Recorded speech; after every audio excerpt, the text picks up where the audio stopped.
Hey guys, well, this week, a couple nights, I came out here and did a few things. Now, nothing that you guys really needed to see. I made cardboard templates of the floor and trimmed the sheet metal to match and dropped them in. So I have both panels on the floor right now, but now the hard stuff, I gotta make the tunnel. Now, I've never made a tunnel before.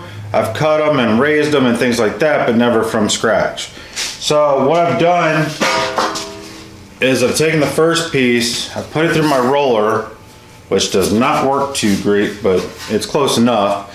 And then I've 90'd over the flanges. So what I'm gonna do now is try to start self-tappering this down in and massaging it the way I want it. Of course, we'll weld everything later. Now this is the last of the stationary pieces, okay? This is the last one that's gonna go in that doesn't come back out. And then after that, we'll start doing the rest of the tunnel, which I want removable.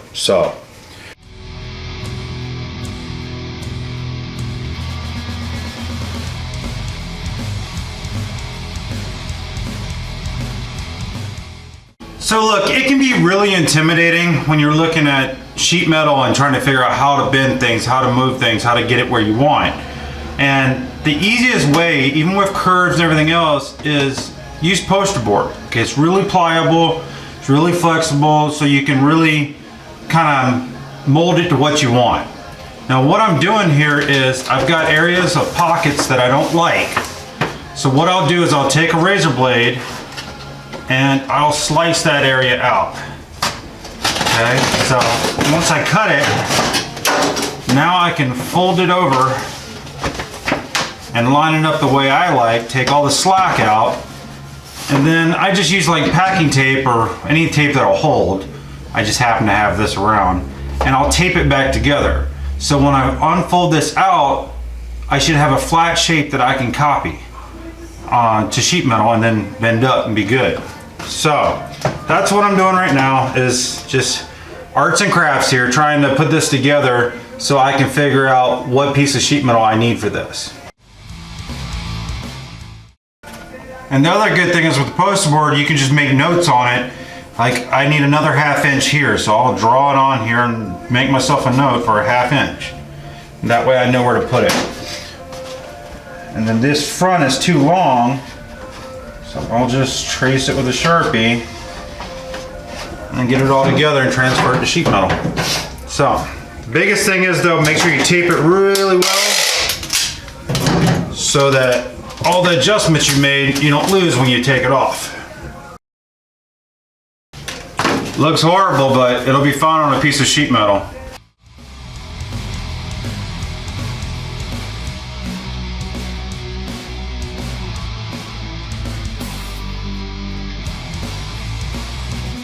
Another night in a cell, another sign on the wall, and I'd happen to talk, but there's no one to call. Alone in a cage, just roaches and rats. So look, now I'm gonna take and finish the front framing on the tunnel, which is we didn't do the other day. You know, we got a lot of the center, but we ran out of welding gas. So I'm gonna start framing up the firewall and around so we can sheet that piece and be done with this floor for once.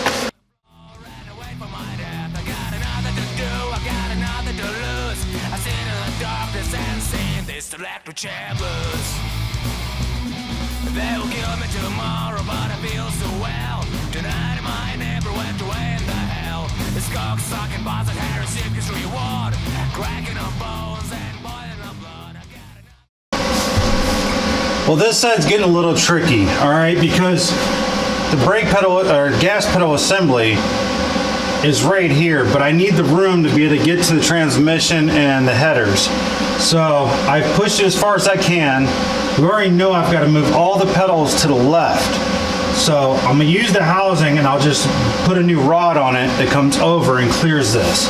So, but we're able to put as nice of a sweep as the other side, but it is what it is. I gotta have room for my feet. So on this side, we're gonna try to go more vertical, and then, you know, that side will look nice, but this side's gotta go more vertical to have room for my feet.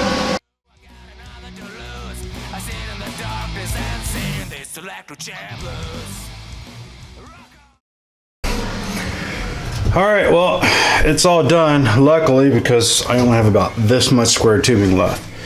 So anyway, I'm gonna let it go ahead and cool before I start putting poster board on it. And then we're gonna have to sit and make pieces. I don't know if I'm gonna be able to roll this out of one actual piece. We might do it at a couple pieces and then just weld them together. So we'll figure that out once it's cool. So this piece is gonna be a tricky one, all right? The problem is we don't have a lot of room for my feet, and so we know we're gonna have to move the pedals over. But in this area here, if I could dimple that panel in, kind of like a speed blister, a little bit in, that would make some more room for my foot, and we wouldn't have to move the pedals as far. Because I ended up sitting with my feet like this to drive. So it'll take us a while to do this, but in the long run, it'll make it more comfortable in the truck. So that's what I'm gonna do is, I don't know. I've never used my leather bag, so I'm gonna try it. Well, I got my leather sandbag here. I bought this back when I went to Kentucky at the show. I have not used it. I don't know how to use it, but I'm gonna figure it out. So, what I've done is I've taken the template, kind of laid it on, said, okay, that's about the shape I want. So what I did is I overcut everything. Now the reason I overcut is because as I'm blistering this piece down, it's going to draw in. If I cut and try to do it to the zag piece, it would end up too small. So I'm going to take and start working this. I've got a wide variety of hammers, from the hammers I'm supposed to use to the attitude adjustment hammers. So I don't know how easy this is going to move. This is 18 gauge, I want to say. Yeah, I think it's 18. So it's going to be a little hard to move, but I figure between the variety of hammers I have here, I should be able to get it to move. So at this point, nothing to do but teach myself how to use it.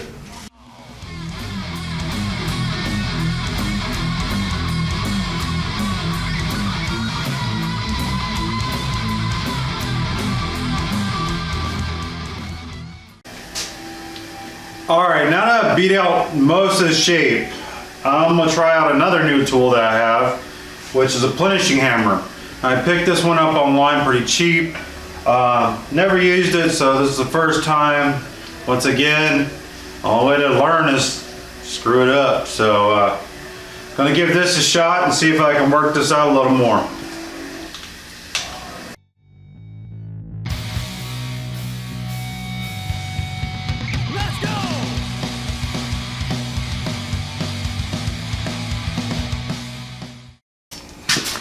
All right, well, after using the plenishing hammer, it looks about like that.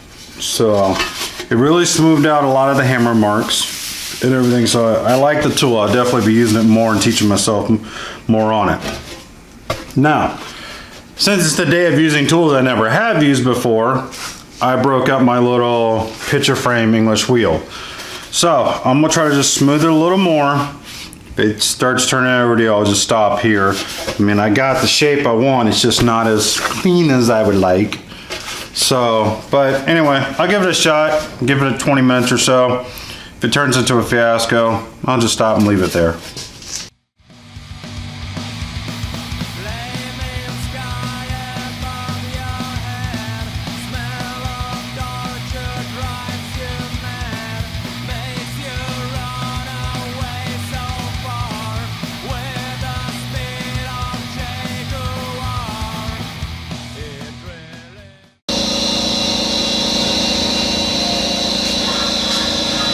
So going back and hitting it with the plenishing hammer after the English wheel gave it this really nice finish. Now I think a light sand and it should be ready to go.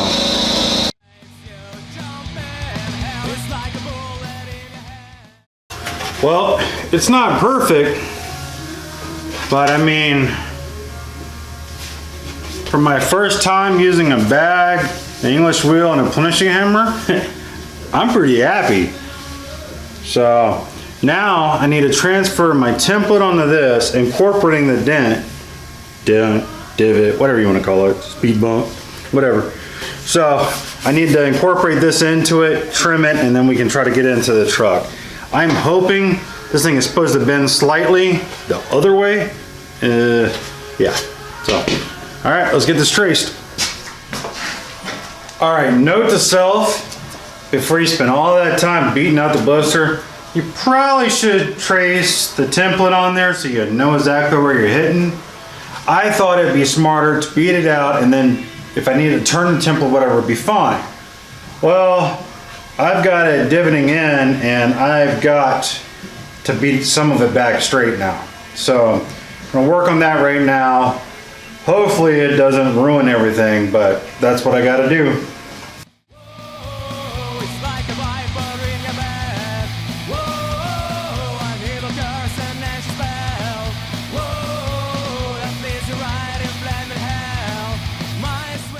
So somehow or another, the footage of me installing this piece got lost.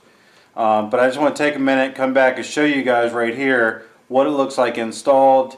I think it turned out rather well, so I'll get a close-up of it so you guys can see it.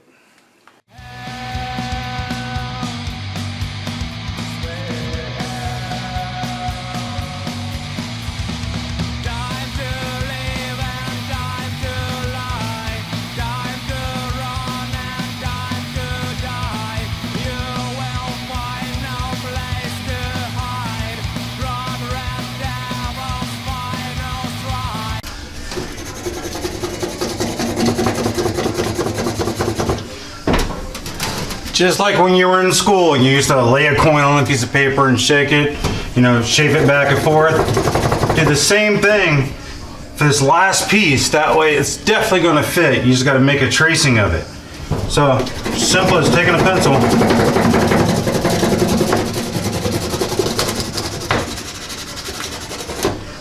Same thing on this side. We already lined up our bottom and our top, so all we gotta do is cut this out and trace it on a piece of metal, and it should be the exact piece we need.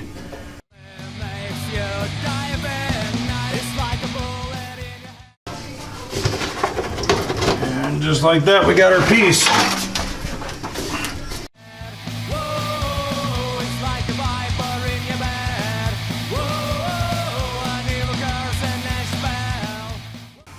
Well, it's all in finally.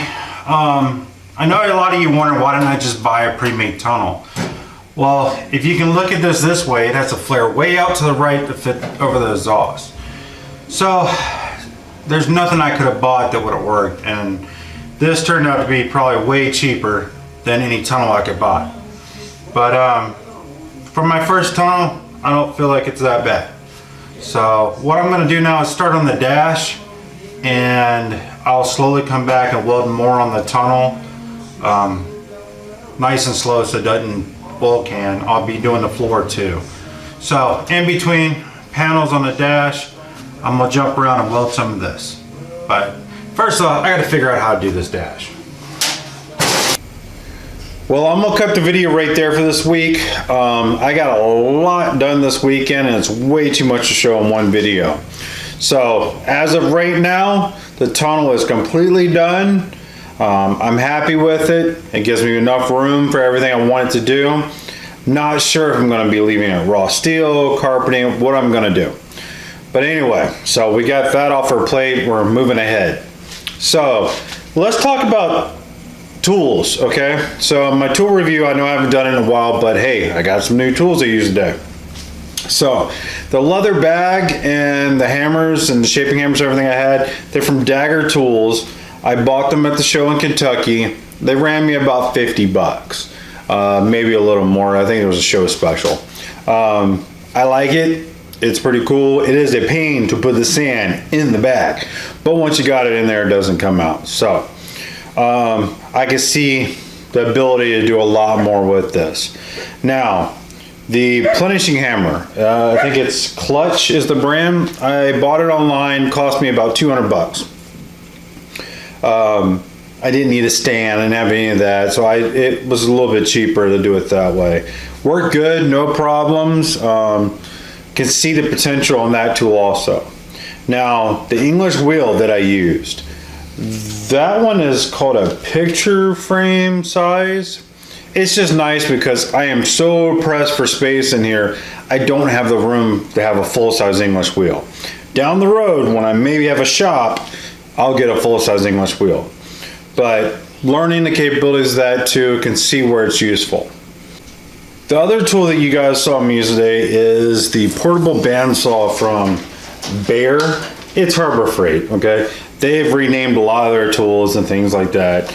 But my old one was screaming. It's over 15 years old, and that poor thing was hurting. So I broke down, cost me about 130 bucks, and I bought myself a new one.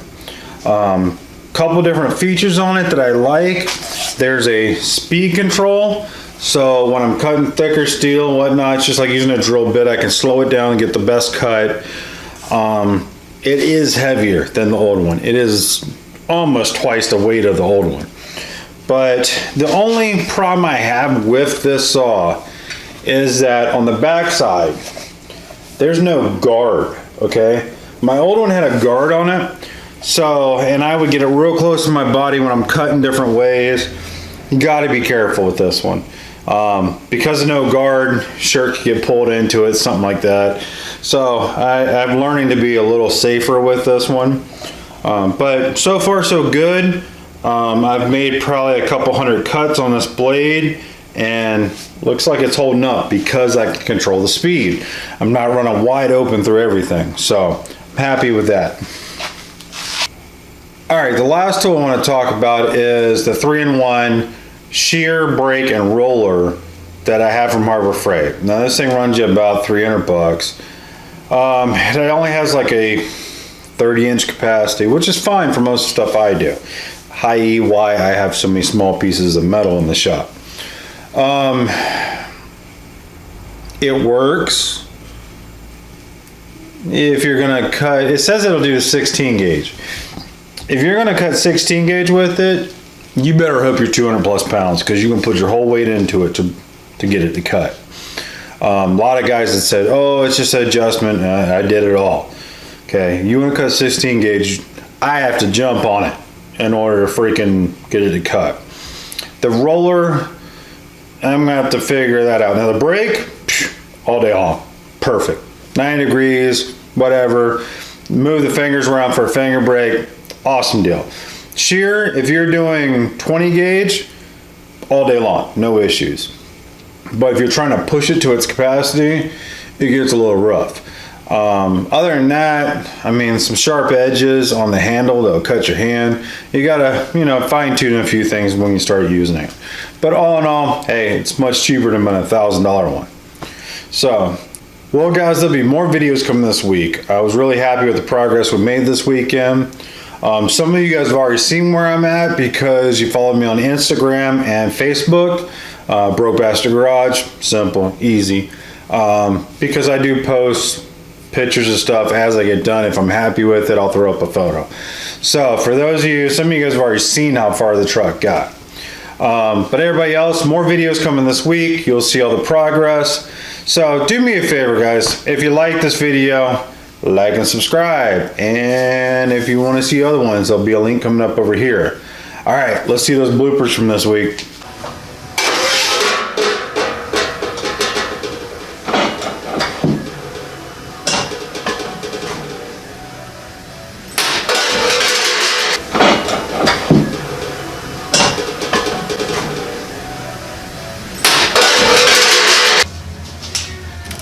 You know, I drive my neighbors nuts with all the banging and stuff, so every now and then just to screw with them, I'll start taking and going.